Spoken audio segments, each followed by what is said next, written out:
Hello दोस्तों, नमस्कार। कैसे हैं आप सभी लोग? स्वागत है एक बार फिर से आपका हमारे इस यूट्यूब चैनल में। दोस्तों, आज हम इस वीडियो में चंद वंश एवं उनके प्रशासन से संबंधित कुछ इम्पोर्टेंट एमसीक्यू पर डिस्कस करने वाले हैं, जो कि यह वीडियो महत्वपूर्ण होने वाली है। तो दोस्तों, वीडियो के एंड तक बने रहें। नंबर 1 क्वेश्चन पर है, तैमूर लंग ने हरिद्वार पर कब आक्रमण किया था? ऑप्शन ए इसका सही जवाब हो जाएगा 1399 ईस्वी में तैमूर लंग ने हरिद्वार पर आक्रमण किया था। अगला प्रश्न है, अशांति देव राजवंश की दूसरी राजधानी थी। तो इसका सही जवाब हो जाएगा ऑप्शन नंबर सी, रणचूलाकोट अशांति देव राजवंश की दूसरी राजधानी थी। अगला प्रश्न है, कत्यूरी शासक को राजा पिथौरा कहा जाता था। किस कत्यूरी शासक को राजा पिथौरा भी कहा जाता है?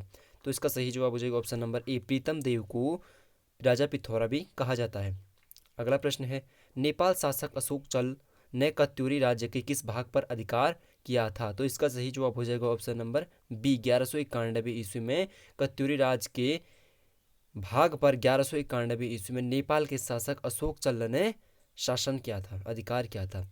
अगला प्रश्न है, किस लेख के अनुसार 1223 ईस्वी में दुल्लू या नेपाल शासक काचल देव ने कत्यूरी राज्य को अपने अधिकार में किया था? तो इसका सही जवाब हो जाएगा ऑप्शन नंबर ए, बालेश्वर ताम्रपत्र में। अगला प्रश्न है, अस्कोट के ठकुराई शासकों को क्या कहा जाता था? तो इसका सही जवाब हो जाएगा ऑप्शन नंबर सी, रजबार अशोक के ठकुराई शासकों को कहा जाता था। अगला प्रश्न है, निम्नलिखित में से पौल वंश का शासन कहाँ हुआ था? तो इसका सही जवाब हो जाएगा ऑप्शन नंबर ए, अस्कोट में पौल वंश का शासन था। अगला प्रश्न है, राजबुंगा किला यानी कि जो चंपावत में है से किस वंश की स्थापना हुई थी? तो इसका सही जवाब हो जाएगा ऑप्शन नंबर ए, राजबुंगा किला से चंद वंश की स्थापना हुई थी।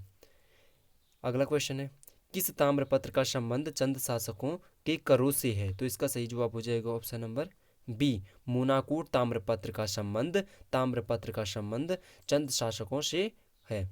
अगला प्रश्न है, किस काव्य में चंद राजाओं की वंशावली दी गई है? तो इसका सही जवाब हो जाएगा ऑप्शन नंबर सी, मानवदई काव्य में चंद राजाओं की वंशावली दी गई है। अगला प्रश्न है, मांडलिक राजाओं की सूची से संबंधित ताम्रपत्र है। निम्नलिखित में से मांडलिक राजाओं की सूची से संबंधित ताम्रपत्र कौन सा है? इसका सही जवाब हो जाएगा ऑप्शन नंबर ए, बास्ते ताम्रपत्र मांडलिक राजाओं की सूची से संबंधित है। अगला प्रश्न है, किन शासकों की प्रारंभिक राजधानी चंपावत एवं उसके बाद राजधानी अल्मोड़ा बनाई थी? तो इसका सही जवाब हो जाएगा ऑप्शन नंबर डी, चंदवंश।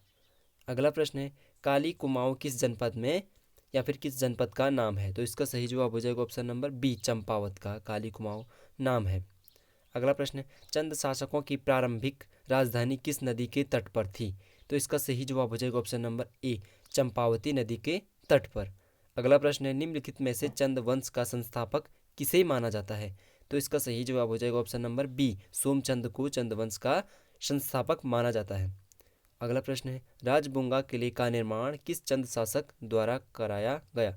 तो इसका सही जवाब हो जाएगा ऑप्शन नंबर डी, सोमचंद के द्वारा राजबुंगा किले का निर्माण कराया गया। अगला प्रश्न है, चंद शासक सोमचंद के समय कुमाऊं का शासक कौन था? तो इसका सही जवाब हो जाएगा ऑप्शन नंबर ए, ब्रह्मदेव चंद शासक सोमचंद के समय कुमाऊं का शासक था। अगला प्रश्न है, किसने चंदों का मूल निवास प्रयाग के निकट झूसी बताया था? तो इसका सही जवाब हो जाएगा ऑप्शन नंबर डी, उपर्युक्त सभी यानी कि बद्रीदत्त पांडेय, वॉल्टन एंड एटकिंसन ने चंदों का मूल निवास प्रयाग के निकट झूसी को बताया था। अगला प्रश्न है, किस शासकों ने चंपावत की कोतवाल छावनी सोमचंद को भेंट की थी? तो इसका सही जवाब हो जाएगा ऑप्शन नंबर ए, ब्रह्मदेव ने चंपावत की कोतवाल छावनी को सोमचंद को भेंट की थी।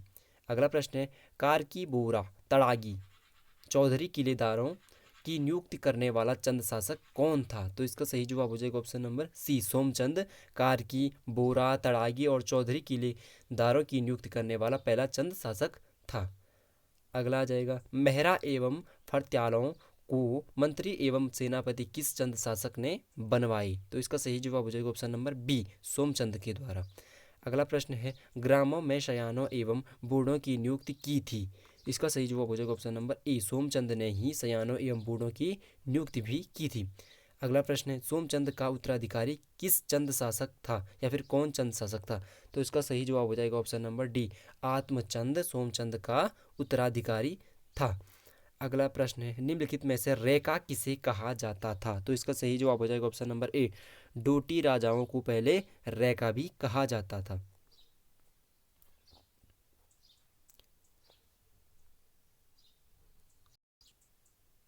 अगला प्रश्न है, तीसरा चंद शासक कौन था? यानी कि चंद वंश में तीसरा शासक कौन था? तो इसका सही जवाब हो जाएगा ऑप्शन नंबर सी, पूर्णचंद चंद वंश में तीसरा शासक था। अगला प्रश्न है, सोमचंद ने चंद वंश की स्थापना अनुमानित की होगी? तो इसका सही जवाब हो जाएगा ऑप्शन नंबर ए, 1220 ईस्वी से 1020 ईस्वी से 1025 ईस्वी तक। अगला प्रश्न है, तृतीय चंद शासक पूर्णचंद का शासनकाल रहा है? तो इसका सही जवाब हो जाएगा ऑप्शन नंबर बी, 1066 ईस्वी से 1084 ईस्वी तक। अगला प्रश्न है, किस चंद राजा ने चीन से व्यापारिक संबंध स्थापित किए थे? तो इसका सही जवाब हो जाएगा ऑप्शन नंबर सी, इंद्रचंद शासक ने चीन से व्यापारिक संबंध स्थापित किए थे। अगला प्रश्न है, निम्नलिखित में से चतुर्थ चंद वंश का शासक कौन था? तो इसका सही जवाब हो जाएगा ऑप्शन नंबर बी, इंद्रचंद चंद वंश का चतुर्थ शासक था। अगला प्रश्न है, निम्नलिखित में से किसके अनुसार चंद्रवंश ने रेशम उत्पादन एवं रेशमी वस्त्र बनाने का कार्य प्रारंभ किया था या फिर कार्य प्रारंभ किया है? तो इसका सही जवाब हो जाएगा ऑप्शन नंबर डी, एटकिंसन के द्वारा। अगला प्रश्न है, इंद्रचंद का उत्तराधिकारी शासक कौन था? तो इसका सही जवाब हो जाएगा ऑप्शन नंबर ए, संसार चंद इंद्रचंद का उत्तराधिकारी था। अगला प्रश्न है, कुमाऊं का विलासी राजा किसे कहा जाता है? तो इसका सही जवाब हो जाएगा ऑप्शन नंबर बी, वीणा चंद को कुमाऊं का विलासी राजा भी कहा जाता है। अगला प्रश्न है, किस चंद शासक को खस राजाओं ने पराजित किया था? तो इसका सही जवाब हो जाएगा ऑप्शन नंबर ए, वीणा चंद शासक को खस राजाओं ने पराजित किया था। अगला प्रश्न है, चंपावत के बालेश्वर मंदिर से क्राचल देव का शिलालेख कब प्राप्त हुआ था? तो इसका सही जवाब हो जाएगा ऑप्शन नंबर बी, 1223 ईस्वी में बालेश्वर मंदिर से क्राचल देव का शिलालेख प्राप्त हुआ था। अगला प्रश्न है, क्राचल देव के लेख में कितने मांडलिक राजाओं के नाम उत्कीर्ण थे? तो इसका सही जवाब हो जाएगा ऑप्शन नंबर सी, यानी कि 10। क्राचल देव के लेख में 10 मांडलिक राजाओं के नाम के उत्कीर्ण मिले थे।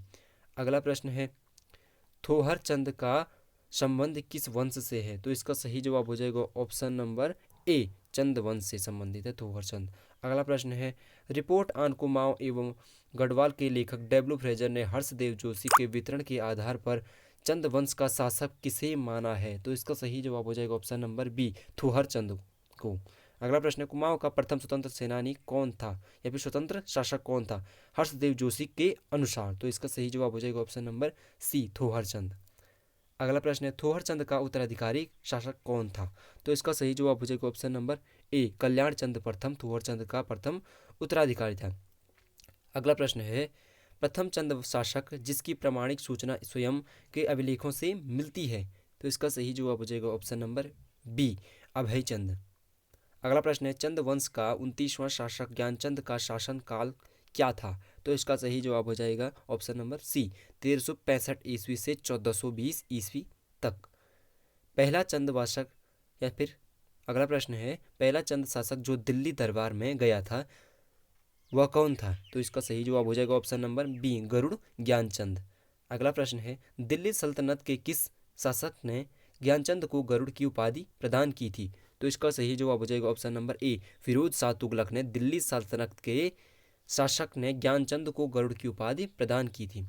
अगला प्रश्न है, गरुड़ किस चंद शासक का चिन्ह है, राज चिन्ह था? तो इसका सही जवाब हो जाएगा ऑप्शन नंबर सी, ज्ञानचंद का गरुड़ गरुड़ गरुड़ गरुड़ राज चिन्ह ज्ञानचंद के शासन का राज चिन्ह था।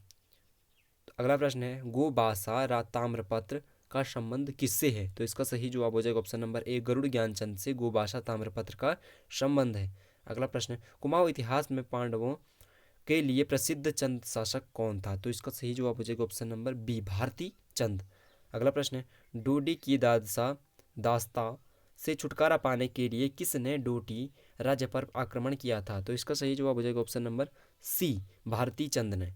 अगला प्रश्न है, डोटी आक्रमण के समय चंद सेना का प्रथम पांडव पड़ाव कहाँ था? तो इसका सही जवाब हो जाएगा ऑप्शन नंबर ए, कटकुनौला।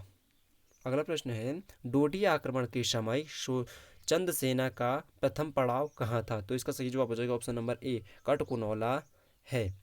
तो दोस्तों आज के लिए इस वीडियो में बस इतना ही। वीडियो अच्छी लगी तो वीडियो को लाइक करें, चैनल पर नए हैं तो सब्सक्राइब करना ना भूलें।